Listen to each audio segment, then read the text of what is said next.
Now, speaking of coming into that power, let's take a look at that. We have a clip from 3090. Right? They're singing happy birthday. I just wish it all were a dream. It feels much more like doomsday. 3090 seems like I'm in for a twister. I don't see a rainbow, do you? Turn 30 in the 90s. Into my hands now, the ball is passed. I want the spoils, but not too fast. The world is calling. It's now or never land. Why can't I stay a child forever? And 39 day, 39 day, 39 day, 39 day, 39 day, 30, 39 day. What can I do? 39 day, 30, 39 day. What can I do?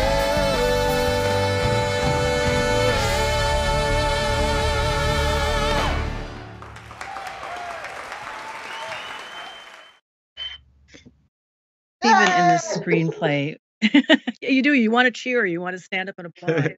In the screenplay for this, Stephen, you capture the pressure that writers face. And you also beautifully capture something that is referred to in the title, the notion that he was running out of time.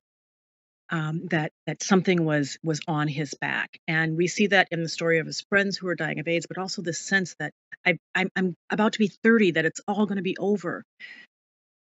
Do you think that Jonathan, in some sense, had an idea that was happening to him, or also had an idea that his work would be regarded in this way? It's so interesting because,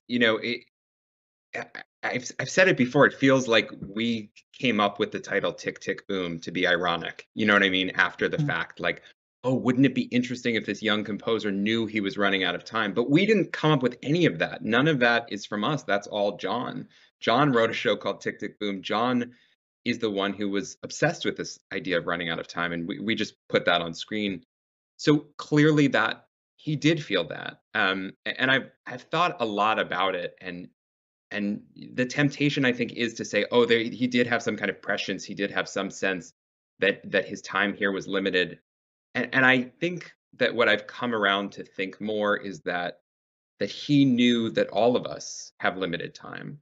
And he was just more acutely aware of that than most of us would like to be. He knew that that all of us have finite amounts of time and have things that we want to accomplish, and he felt this urgency and this pressure to get it out into the world. And something that Lynn said from the beginning about John that really stuck with me, that we constantly went back to, is that John he did not have imposter syndrome, as many artists do. He did Right. not have this sense of, maybe I'm not good enough.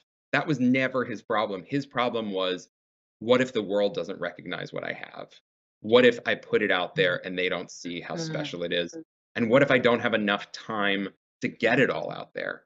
And that felt, I think, to both of us from the beginning, like an interesting kind of artist story, because it's different than the ones that we're used to hearing.